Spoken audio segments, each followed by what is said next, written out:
Thank you so much for taking your time to be here today. I miss you. I'm so happy to be here. Oh my God. Reunited. I know. It feels so good. It really feels so good. We were saying earlier that it's been since like 2019 since we got to come together. That's right. I mean, I literally didn't even know where the bathrooms were at Planned Parenthood. And I've somehow stumbled into your pod and I was like, oh my God, I feel so at home. So this is really, when I say it like that, before we started recording, I was like, oh, I'm a married woman since I saw you. Joking, don't come for me. Okay, I'm a married person since I saw you last. But literally Dobbs happened since I saw you last. Well, actually, COVID happened first. COVID first. Right? So I was like, newly installed, going through a leadership transition, turned the corner into the year. COVID hit, and I'm running a healthcare organization that provides time-sensitive abortion care in the middle of 2020. And it, like literally my famous last words to the board, because I was just going to be a transitional figure, was, I will get you through 2020. And now we're here. So then we had SB 8, we had, which was the bounty hunting law in Texas. Then we had Dobbs, and now we are in Trump 2.0 and fighting, democracy backslide on the backs of people of color, of women, immigrants. And my God, I can't believe it. I remember we did an episode of the podcast with Dr. Jackie Antonovich, who's this incredible historian who I love. And it was right when the opinion had leaked. Yes. And I was in New Orleans filming Queer Eye at the time. We were like protesting a few weeks later. And it's just, I literally have the chills looking at you saying it right now, because one thing I found myself saying over and over and over again for the last 3-4 years is the amount of people when I talk about reproductive health care who say, well, it just went back to states' rights. I hear that. I don't know if you hear that. I hear it all the time. Yes. Yeah. And I think the cruelty that anyone would have to say it like that. I mean, first of all, we're talking about a government having more of the rights over your body than you do. So it's just states' rights is really such a huge, gigantic sentence that people just flippantly say. Yeah. And then second of all, that people that don't have resources to money or can't take time off work. I mean, think about leaving your town for a 2-day vacation, like to go have fun, let alone like to get an abortion, which whether that's to save your life, whether that's because you can't afford it, whether that's because you don't want to complete that pregnancy for whatever reason, that doesn't happen now. And also, can I just say, my ADHD is taking over, but I have to say this to you. You taught me something so important the first time I met you, which has really stuck with me. And it really permanently changed me in a really good way. I felt like abortion was a bad word when I met you. And I remember before we started filming, you were like, okay, abortion's not a bad word. So I need you to like and I was like, And so it's caused me to interrogate, well, where does that come from? And I remember having mock presidential elections for the 96 election, okay, in 4th grade in my middle school. And I was for Bush because I was as for Dole, because I was Bob Dole. Can you imagine? Because I was so pro-life. And that happened at church through flyers, through pamphlets. And I was like well-versed. Like I was really, and so from a really early age, I knew that I was like pro-life. I knew that abortion was bad. And so even to the point where I was in my 30s, like, and for all of the gratitude that I had for Planned Parenthood and still have, even when I met you, I still was like, ooh, it's something we lean, like. Yeah, I think you were like, you hushed it. It was like abortion, right? Or reproductive. Yeah. Yes. Yeah. And so I say it with my whole chest now because it's good. It's like you can have an abortion for whatever reason you need to. Yes. And that is what we need to say. Because it's nobody's damn business. That's the reason. That's it. And at least that's what it said in Roe, which was that you had an expectation of privacy, according to the 14th Amendment, which is what I learned from Dr. Jackie Antonovich. And what's so scary is that Justice John Roberts said that abortion's not deeply rooted in this country's history. And you know what Dr. Jackie Antonovich taught me? She taught me that Benjamin Franklin had an abortion recipe in his diary when he died. It's just that back then, abortions looked like, a drink that like a midwife would make because they obviously weren't doing surgical abortions back then. But to think that women and families haven't been trying to control their reproductive acts or their reproductive like future and like have family planning for hundreds and hundreds of years is such like, he's not a historian. So I just thought that was really interesting.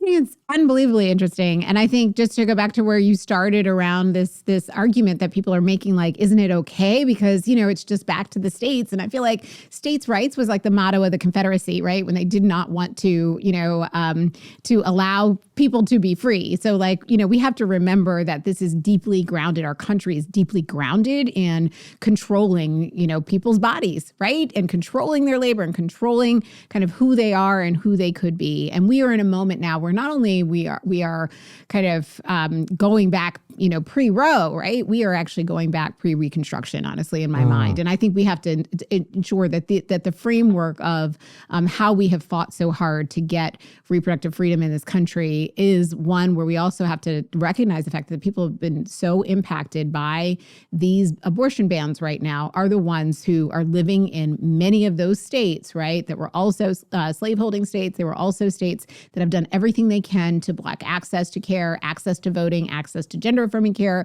like you name it, right? So we really do have to say, when people say this is about states' rights, like, yeah. And so in some states you're free, in some states you're not. I leave here in New York City and I go visit my mother in Georgia and I take my 16-year-old daughter. She's no longer free, right? I mean, she decides to go to school down there. She is no longer free. So we have to really interrogate that state's rights. And what we are fighting for is a national, durable, expansive right so that no state can hold you hostage, because that's the moment where we are in. States are literally holding us hostage. What happens to people? What are you hearing, like boots on the ground of like, what literally happens when all of a sudden you need an abortion? Yeah. And you cannot get one, yes. Or you need your STI screening and your clinic is closed. Like literally, like I was just in Salt Lake City last year, and they're having clinics that are closing, and so people are literally being cut off from healthcare. Yes, absolutely.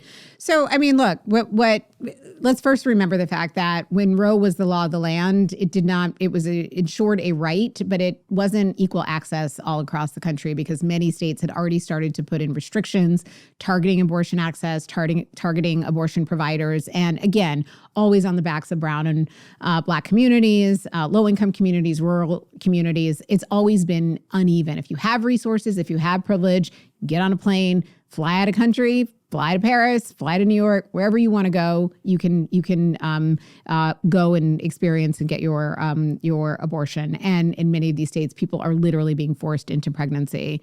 So right after the Dobbs decision, Planned Parenthood, many partners in the reproductive ecosystem came together. We built patient navigation systems, and in order to help people navigate their way, literally from a state like Texas to Colorado, right? And that is finding the working people, right? People who have to take time off. People have to find childcare because most people who seek access to abortion are already mothers. They may have to seek access to elder care, right? Because they're sandwiched, they're taking care of their parents as well. And then sometimes they have to get an appointment, and then turn around and come back and start the next shift, right? So it's not like the burden just got more extended on the people who are already experiencing the most harm. But we put together a system, right, to allow people the resources and ability to do that. And, it is certainly supported many people through the process. And we also know there's still a lot of people who don't get navigated into a Planned Parenthood or into an abortion fund who can get access in that way. Question. So basically what I hear you saying is once that happened, you guys tried, or you made a system for people to be able to navigate where there is like a social safety net, where there's a network where they can access reproductive health care. But I also heard you say that some people have just been forced into birth. Absolutely. How are we tracking women that are being forced, not tracking in like a crazy way, but how can we tell people stories? Yes. Understand the magnitude of change. So I think one of the things that happened over the last couple of years since the Dobbs decision is that we have also learned, right, that people will be forced into pregnancies. We were hearing those stories. We've also learned that abortion bans make pregnancy more dangerous. We had story after story of, pregnant women who something goes wrong and they're experiencing miscarriage, but the abortion providers, the doctors in those hospitals are afraid to treat them because of the draconian laws that they are living under. So the hospital, it's not that they don't want to treat them. It's not that the hospital administrators don't want, to ensure that the care is delivered, but they're all afraid because if they violate the law, they could lose their license. They would have to pay hundreds of thousands of dollars of fines. All kinds of things could come crashing down on them and their livelihood and their families. So you know what they would do? They'd send the patients who were hemorrhaging or, going through a pregnancy loss to a parking lot to wait until they were sick enough to treat them, which for many is essentially waiting until sepsis sets in, right? Waiting till your blood is poisoned to say, okay, this is enough of emergency for me to take care of you now. Yeah. So the trauma that they are putting women through or pregnant people through in order to save their own skin, I think is one. It undermines trust. It erodes kind of, trust, which is the currency of healthcare, and the relationship between the provider and the patient, or the hospital and the patient. And I think that is one of the things that I think has become really important for us to understand, and has really helped people connect the dots that like the government should not be in the business of policing pregnancies or policing abortions in any kind of way. Now, counting them and understanding what is happening, these same states that have these draconian bans are also disbanding many of the committees that collect the data that help us understand the public health impact. So, in a city like New York, I, spent time speaking with the Maternal Morbidity Committee, which sounds horrible, and it is horrific, but we know that the maternal mortality rate for Black women is 3 to 4 times larger than the rest of the population, right? And so, we need to understand, in New York City, it was higher than 3 because that's how you get to the average. And so we needed to understand what was happening to Black women pre and postpartum that, was creating these fatalities, not being listened to for their pain and so forth. So they created a committee populated with doctors and data scientists and, nurse practitioners and scholars to really understand, like, how do we solve this? We're supposed to be a, world-class developed country. Why are we experiencing maternal death in this way? That's how we should be approaching public policy. And instead, these states are saying we're going to disband those kinds of committees and say, you know what?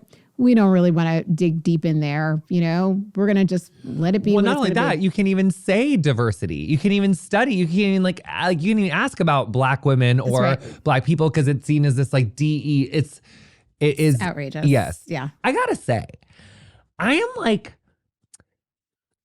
can't believe how easily people were just like, meh. I am totally with you. So people were outraged, right? They showed up to you, to your point, like that the 2 weeks after the leak, we had 250 1,000 events propped up all across the country, people marching, millions of people marching and showing up. That energy powered into November. And over the last 3 years, we have followed the leadership of states going state by state to codify reproductive freedom in their constitution so that in states like New York, right, states like Arizona, we have access to reproductive freedom in ways that, again, a state like Georgia and Texas don't, because the people went to the ballots, they engaged in direct democracy, and they said, this will not stand where I live. This is the, state by state is that one has way. been, yes, that's true. And everywhere where reproductive freedom has been on the ballot, right, in a fair democratic way, we have won, right? Yes. So I want to be really clear. We have really pushed that. So, the plan, right? The work that we need to do, people would ask me all the time, like, what is the road beyond Roe, right? Like Roe fell. Now we need a path forward, and we need to play a long game because the opposition played a long game. They were clear. They knew at the end of the day, like even before Roe, right, that they never wanted to see access to abortion, even if it was living in Benjamin Franklin's diary. Yeah. I mean, and we know people have been birthing and not birthing babies for a long, long time. So, we started putting a plan together from now until, 2040 to get back into the Constitution, because that's the work that we need to do. And if, that's a long road, but if we don't get on the road now, we are never going to get there. And it's going to keep getting worse. That's right. So really trying to figure out how we're going to navigate that and ensure that, and also support people getting access along the way. But that work is happening because our goal is to get to a national, durable, expansive right. So national meaning it can't be a state by state fight, durable meaning it can't be taken away by, some crazy judge. And that really have to be like a constitutional amendment. Yes, a constitutional amendment. Which would need to be adopted by 38 of the 50 states, right? That's absolutely right. And look, there's no state in this country where banning abortion is popular. Right? The people are with us. They've just been gerrymandered out of power. So yes, each state has its own rules for direct democracy. Each state has its own rules for, ballot initiatives, for changing things. But we have to remember that in each state, there is a majority support for abortion rights. And so we have to do the work.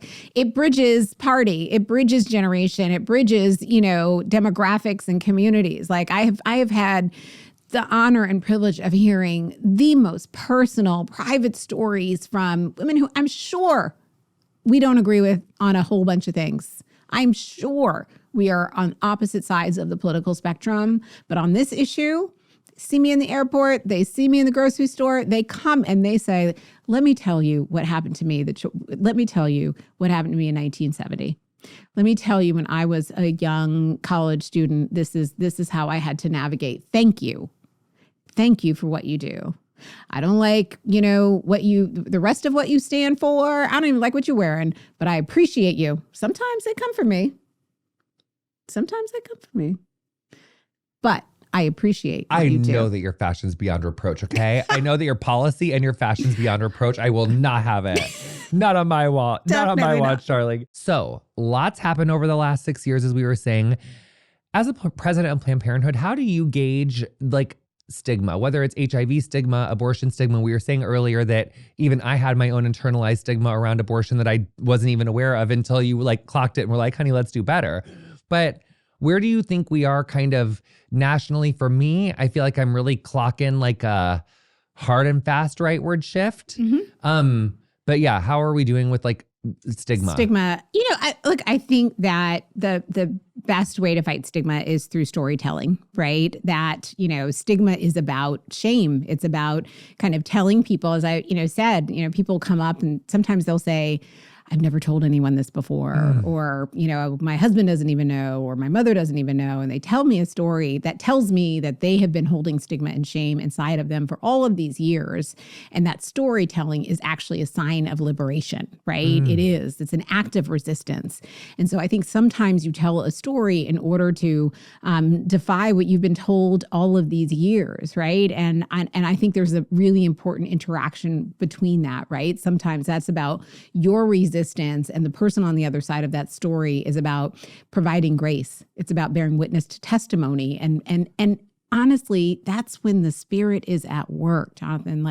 That is what actually transforms the stigma and actually humanizes it. It puts in the context of a real story with circumstances and, that you could not imagine, right? Or maybe they're just plain circumstances that seem so normal, but you've not allowed that space to be normalized. And so storytelling becomes our most powerful tool in order to shift hearts and minds and to do that work. And I think that we've seen so many powerful stories, so many stories that we're able to normalize. If 1 in 3 women in their lifetime has been to a Planned Parenthood, 1 in 4 has had an abortion, that means that it's pretty normal, right? Absolutely. A pretty normal experience. But when we treat it like it is a hush hush, we don't really allow for the normalization process to happen. I think about this also with respect to HIV. I had a cousin who had HIV and she died of AIDS-related complications. And I remember... So sorry. Yeah, thank you. My cousin Kathy, we used to call her Weedy Bird, like the Tweety Bird.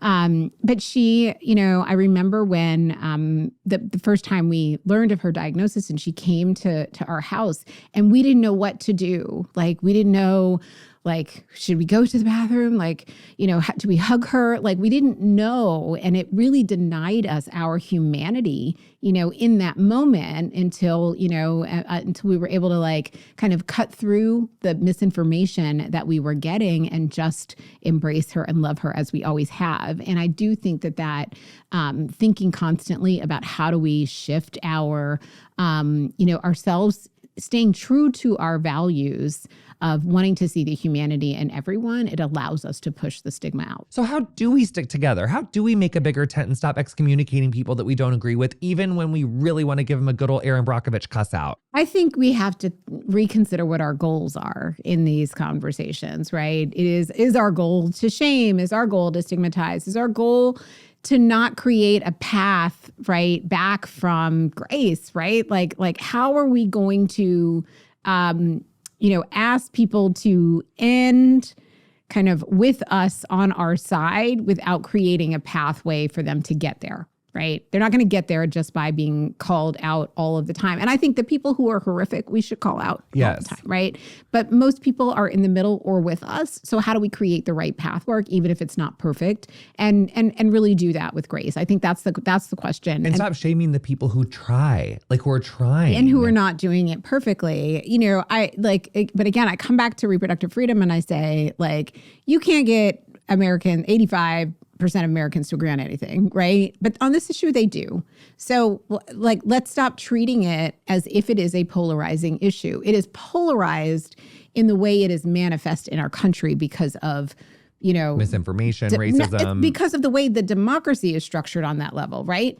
It is because, they have gerrymandered themselves and stolen seats into power that mean that they can take these votes and not be held accountable to their constituents. So let's fight the systems. Let's fight the structures. Let's fight the levers of power. Be soft on people and hard on institutions. That's the work that we have to do. We have to actually create the space for the people to rise and help them connect with each other on this. And we're going to see it now, Jonathan. We're going to see it now, in that big, bad betrayal of a bill. What is the big, beautiful bill going to do to Planned Parenthood? So in the big bad betrayal bill, I can't call it beautiful, you right? have to. No, it's just like I won't remember Justice Comey's middle name. Exactly. Is it an M? Is it an M? I don't know. It's horrible, okay? They defunded Planned Parenthood by stripping away access to Medicaid, right? Medicaid, which is the nation's insurance program for low-income communities. 1/2 of all Planned Parenthood patients rely on Medicaid for their health insurance. They bring that Medicaid insurance to Planned Parenthood. Like any other healthcare provider, we bill Medicaid in order to, provide the services, right? We are in the healthcare, industry. So by taking away access to Medicaid for Planned Parenthood patients, it means that patients will have to travel further in order to get care. They may get substandard care. They may forego care altogether, and it will have a tremendous impact for our healthcare infrastructure across the country. Second thing that this provision did is that, where Medicaid exists in the Planned Parenthood universe, largely in states that also provide abortion access. So even though Medicaid can't pay for abortion because of the Hyde Amendment, right? The Hyde Amendment. So in most cases, abortion access care is not paid for by Medicaid except for emergencies. And by doing that, they have essentially created a backdoor abortion ban. So you asked about the national abortion bans. Like, this is one way in which they're trying to achieve a backdoor national abortion ban. They're also, coming for mifepristone and access to medication abortion, all sorts of things. One second. I'm sorry to interrupt. Sorry, no. But say that one more time. So any state that, just say that to me one more time. Okay, so we've all seen the abortion map, right? Yes. With the like 60 million women don't have access to abortion. Yes. It's like 27 states. Right. So basically you got your free states and then your not free states, right? Where that have total bans or complete 6 weeks restrictions. or less. Right, exactly. Right. So it's already a divided world. Most of the states in the South or in the Midwest that have those restrictive abortion bans are also states that did not expand Medicaid under Obamacare, under the ACA. So many of them already don't provide a great deal of Medicaid access, or connected to Planned Parenthood in a lot of ways. So the majority of states that still are where patients can get access to Medicaid, where they are able to get access to, like California, Oregon, New York, Illinois, those states are the ones that are deeply affected by this provision, because it means it really put at risk about 200 health centers out of 600 in the Planned Parenthood universe, where abortion access is provided along with everything else, right? STI testing, wellness exams. And also too, if you didn't hear it before, what you're saying, it's like none of the Medicaid these dollars funds aren't going to abortion anyway. Unless it's like emergency, that person is bleeding out. Like it's like less than it's like some 0.0 amount of abortions. So no elective abortions are happening. Essentially, you're denying people access to basic sexual and reproductive health care because mammograms, wellness exams, STI testing and treatment, HIV testing, like all of this. And, you are putting at risk closure of those health centers, which means you're further taking away access to healthcare in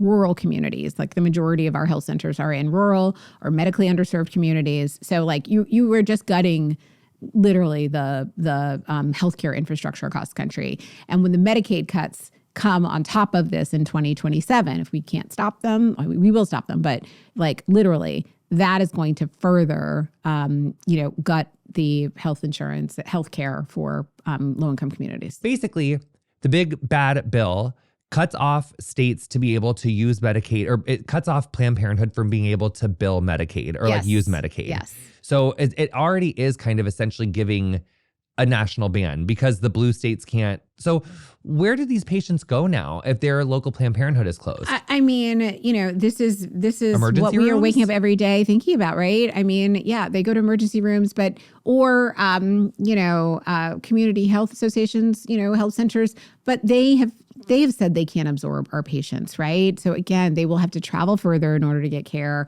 They may, delay care until they can make those trips, or they'll forgo care altogether. Those are the three options that they have. Or they'll overwhelm our emergency system. That's what's happening now, right? And raise costs for everyone. If a rural hospital closes, it doesn't just impact people who are on Medicaid. It impacts everybody in that community who lives around that hospital. And so, yes, when health centers close, when hospitals close, because there is no longer government support, federal government support, it means that it will have an impact on everyone. I mean, I keep thinking in the 90s, we heard so many stories about women becoming infected with HIV. And since PrEP, we have seen literally new infections plummet. Mm-hmm. And now, like with people not having, first of all, when someone has HIV and they don't know it, you're contagious. Yep. When you are on your medication, when you achieve and maintain an undetectable viral load, you can't pass the virus. So really, we're going to be endangering like the cis straight people that think that this doesn't affect them, but it does because bisexual people exist and get it together. Absolutely. So also now we see that based off of SB8 in Texas, I read this article that they're going to try to do that with mifepristone. Like they're going to try to, like in Texas, there's this like new law where they're like chatting about where it would like penalize any healthcare provider who sends mifepristone like into the state. Am I saying mifepristone wrong? You are saying it exactly right. Okay, and great. You're talking about the shield laws that exist in like states like, New York and California and Connecticut, right? That allow doctors to prescribe medication abortion through a telehealth visit and then ship it to people in other parts of the country. And it protects them from being prosecuted by United States. And so Texas has sued, right? They've sued a doctor here in New York. And thank God we have an attorney general like Tish James who's like, no, we're not extraditing her to Texas, right? That's like, we're going to stand firm on the side of reproductive freedom. And we believe that people all across this country deserve access to reproductive freedom. So what Texas did is they came back again with the same kind of SB8 style law that said, okay, we're just going to empower anyone in any state to sue the doctor, sue the, provider and maybe get a fine, right? So we're incentivizing bounty hunting to, once again in this country, in order to control people's bodies and control people's lives, and put fear in doctors and providers and organizations that work to support reproductive freedom. And that is, that's the world that we're in. They're leading with fear, bullying, chaos, confusion. And it's so important for us right now to lead with clarity, to lead with conviction, to, basically say we are not going to capitulate in this moment and stand as avengers. If someone's listened to this and they are just like seethingly mad, honey, and they've taken their bath and they've done their self-care, so they're ready to like get in the fight. They already connected to their joy. So they're like ready to fucking rage. Yes. What's ways that people can support Planned Parenthood? And because in this economy, a lot of people they're not having the extra money. Is there like non-financial ways that people can support Planned Parenthood outside of financial ways? Absolutely. Of course. I mean, look, first of all, I hope they're mad. I hope they are outraged. I hope they are waking up every day like, Oh, not on my watch, right? Because that's the vibe, that's the energy that we need. And we have to remember, right? The movement put us all here, and our ability to be able to fight against what is happening in this crazy, crazy regime. So we actually have to take that responsibility as being leadership, moving that forward. So first of all, I just want to deputize everybody. If you're mad, you came to the right place, because we need to get you up and out into the fight. You can go online, and you can go to I'm4pp.org to figure out how to get engaged in this particular fight that is connected to, so many different fights. But I am for FORPP, as in PlannedParenthood.org, and you can plug and play, and you can find out what's happening in your community. Engage. If you're on college campus, there's probably a Generation Action chapter where you can go and you can sign up.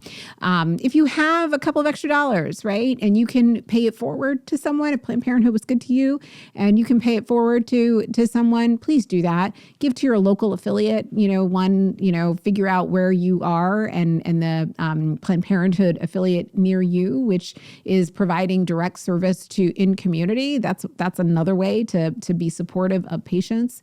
They have volunteer programs like escort programs where you can, help walk patients through protesters. You can support them in all kinds of ways. You can get engaged in their fundraising efforts, on the level. There's all kinds of ways to volunteer. And then, of course, to support the national fight, right? The long-term fight that, we are going to need people to be ready. Like that now is not the time to shrink. Now is not the time to capitulate. Like I said, it is time to show up in this fight in a really strong way. And sometimes it's just step by step. Sometimes it's a little bit here. And when you have time, do a little bit more. When you have a little bit more resource, you do a little bit more. All of it is welcome because the fight's going to take us all. So shifting gears a little tiny bit, when I think about myself when I was 25 and newly diagnosed with HIV, and I was in Missouri and I was like, where am I going to go? Who's going to help me? How am I going to do this? I just think about how scared I was. And then I think about now at like 38, how things that used to really terrify me, I'm like, I know how to navigate it. It doesn't seem like that big of a deal to me because I've been I learned how to navigate these systems. But for young people that don't have access, have never had to navigate these systems, they're overwhelmed. They don't even know how to make an appointment. Maybe they think there's something the matter. Maybe they think they may need access to reproductive health care, but they're scared. What would you say to young people that find themselves like not knowing how to navigate this very complicated system? Well, I mean, look, one of the things that we're actually seeing is young people are pushing us to be more responsive to the way that they are navigating, right? Okay. Leave it to Gen Z. I mean, come on now. And I say someone from Gen X, so I'm like way, way out the demo. But like young people are on their phones. They want it to be convenient. They want to go to, an app, maybe like PP Direct and be like, how do I find my way into a health center? Or they want to go online and ask the questions. We have 180 million people come to us online because they know we are a trusted. That's half the country. I mean, come on, right? They want to understand, get accurate information. They see the CDC blowing up. They see the, reproductiverights.gov get taken down. They're like, but who's going to tell me the truth? Did? Planned Parenthood. Yeah, but who's going to tell me the truth? We got you. Yes. Come to Planned Parenthood. And so our reputation for being a trusted messenger, for being an expert in sexual and reproductive health care, to be able to come to us and ask whatever kind of question you want. No shame, no stigma, no judgment. We are here for you no matter what. That's actually what the work is. And so, we are learning from young people how best to engage and help them understand what they need to.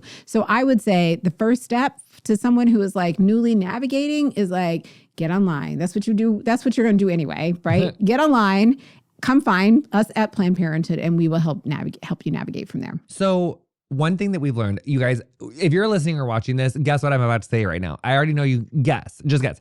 It's one thing I've learned through my journey is that like, I developed like through my public persona, especially like on social, I feel like this happened where I got more resistant to like sharing my joy or like my personal wins because I felt like people don't want to see someone succeeding when like so much bad stuff is happening. So I just got more like scared about sharing positive stuff. Yeah. But then Gretchen Rubin taught me that people that are like happy and engaged and see like possibility models are more inclined to like want to help out their neighbors and want to help out their community. So like, damn, I'm like out here dimming my shine, which isn't good. So we got to like share it. Yes. You know what I mean? So what's something that's keeping you joyful in your work? Ooh, in my work? Or like your life outside of work, whatever. Like what's just giving you like a connection to joy? My girls. Oh, Yeah, they are just at such a delicious age. They're 13 and 16. oh, and so they're having fun. oh my God, they're spicy as hell.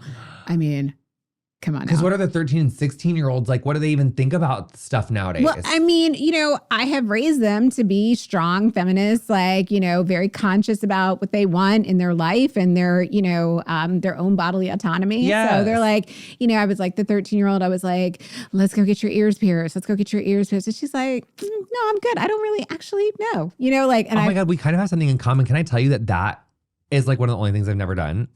Well, we did it. We did actually try with her. It didn't take. So, Oh, so she's like, I'm good. She's just, okay, whatever. But I love that we're both like non-ear pierced divas, me and your little one. I mean, yes. And but if she ever wants to, that's great. She does. And I mean, honestly, it's like she's so clear about who she is, right? The 16-year-old, same thing. And it's like, so I am just excited about raising really strong, fabulous, independent girls, right? Who will be women who will decide how they're going to show up in the world and, and fight, and they can spar and they can keep the spicy. And I'm like, I don't know where they get that from, but yes, I love it all. That's so cute. I love them. Okay. Okay. What is something that you've changed your mind about lately? Okay. So this is also, I think, personal for me, but I used to hate group exercise classes. I know. But now you love? I'm a runner. I like to be able to go on my own terms and be alone. And I discovered a couple classes and I love the efficiency. I love being with people. I love, it is like Which a one do you metaphor do? for me. So I started on the Pilates Reformer. Which classes do you go to? Oh, SLT and Tremble. I love SLT, but I'm also a solid core girly. I got really head over heels, like butt crazy in love with solid core. Okay, well I literally have only done my first ones. I do. Have you done Tremble? I have not. I've heard of Tremble, and I really like SLT. Yeah, but if you ever want, I would so take you to solid core. It's a date. We would definitely you can go. Do it. Okay, it makes me feel so good because being treated the same as other people at the same time. Yes. You know what my therapist said, or someone told me. It's like co-regulation. That's why it's even better than doing it alone. Because I feel like I could do the same workout and burn the same amount or work just as hard alone versus with people. Yeah. But I get this mental health boost that's way extra when I'm with people that I don't get when I'm alone. I'm cheering. I thought I couldn't do it because I was being too catty, right? I was in my head and I was when I didn't want to do something, I'd just be looking around oh God, I can't believe she's doing that. It was bringing something out in me. And now I find I'm cheering people on. And, I think it's a really good metaphor for also where we are in this movement space, right? This movement life, people think they can be at their home on their Facebook, liking things, getting on, X or Threads or whatever, and just talking shit. And I'm like, no. Go meet a friend. You need to meet a friend. You need to go march. You need to go people vote. At Solid Core. We go to coffee afterwards. I've been meeting friends there. Now let me tell you. That's movement building. We have to go a little bit off kilt into this. I have to just go a little bit more. Yeah. Okay, let me just tell you something though. The lady next to this lady, I hope she doesn't watch or listen to this, but this lady 2 days ago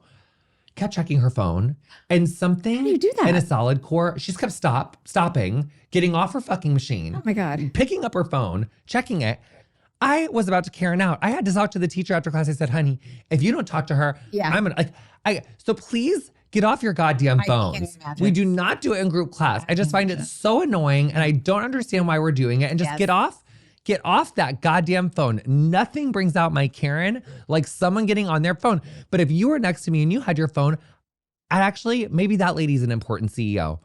Not a Planned Parenthood, but maybe she's doing something important. Take 50 minutes to take care of yourself so that you can take care of the movement, then or take care of your organization or whatever. It's put your phone upside down. Yeah, you're not actually doing the right. Because I don't want to see your phone going off in the middle of class. No, and plus, I'm still on the little unstable side of the core, working the core, still unstable. I would see a phone and fall off. So because it's distracting. It is distracting. Okay, but I just love that we're Pilates I girlies. know. Okay, yeah. Let's put together. For the date. I want to leave everyone with some positive reinforcement, which is.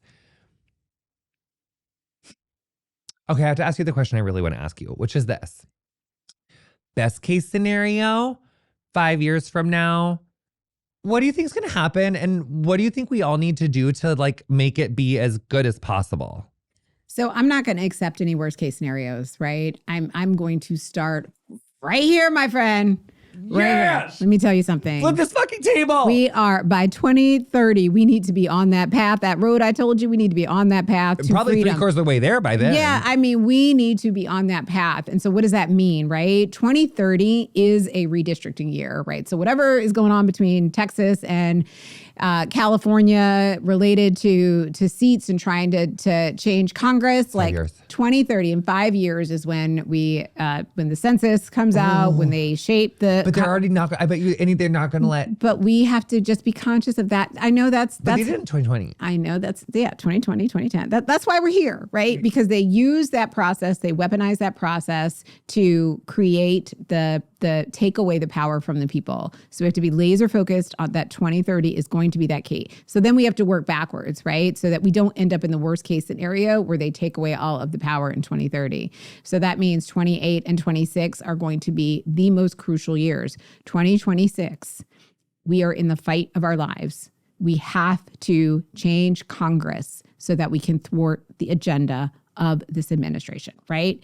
That is our job. We have, where are we? And I don't even know. 2025. What is time? We are in 2025 Q3. in September, right? Yeah. Exactly. So in a year plus a couple of months, we have to change and win back the House of Representatives. We have to fight to ensure that we also have a fighting chance in the Senate and that we transform the way in which our country is being run so that we can put a stop to this very dangerous agenda that is destroying the lives of so many people across this country. That's our job. That's our work. When you said 10, it's only been 10 months. Ciao.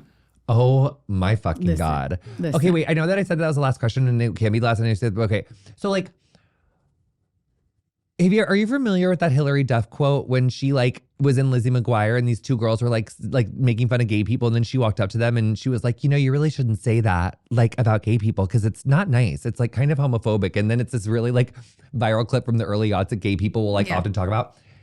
So when I have if abortion or reproductive access comes up for anyone who's listening to this, yes. Is there any good lines that you've heard people say or be or any way to get to deprogram someone who's been real? I mean, look, the flippant side of me is then don't have one, right? Honestly, it is no. But for the people that will vote for reproductive limitation, for the people that that they were going to flip it, and that's why they is there, or we can't even deconvince people if they're No, we can deconvince people. I think it really is, as I come back to the stories, right? Having a story, handy to talk about the experiences that people, the wide variety. A humanizing story about it. Humanizing story. So that not is talking points about human life this, or your face shouldn't this and that. Because you're basically trying to fight at the height of the argument. I'm pro this, I'm pro that, right? You never break out of that conversation. Where you do the work is when you complicate the stories, right?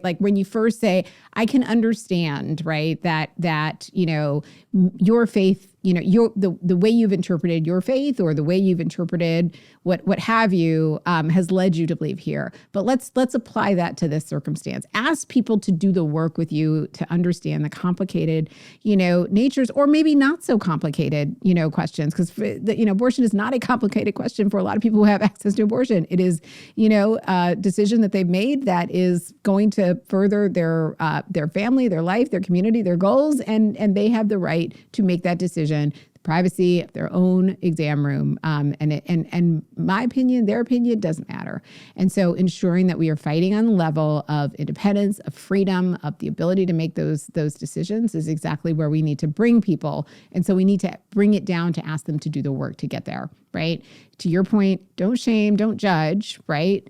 Ask them to do the work. Because if you're just going to operate up here, then that's not a person that's really available to you anyway. The majority of people are with us. If you're listening to this, we're going to put the link in whatever episode description that you're listening to the show on.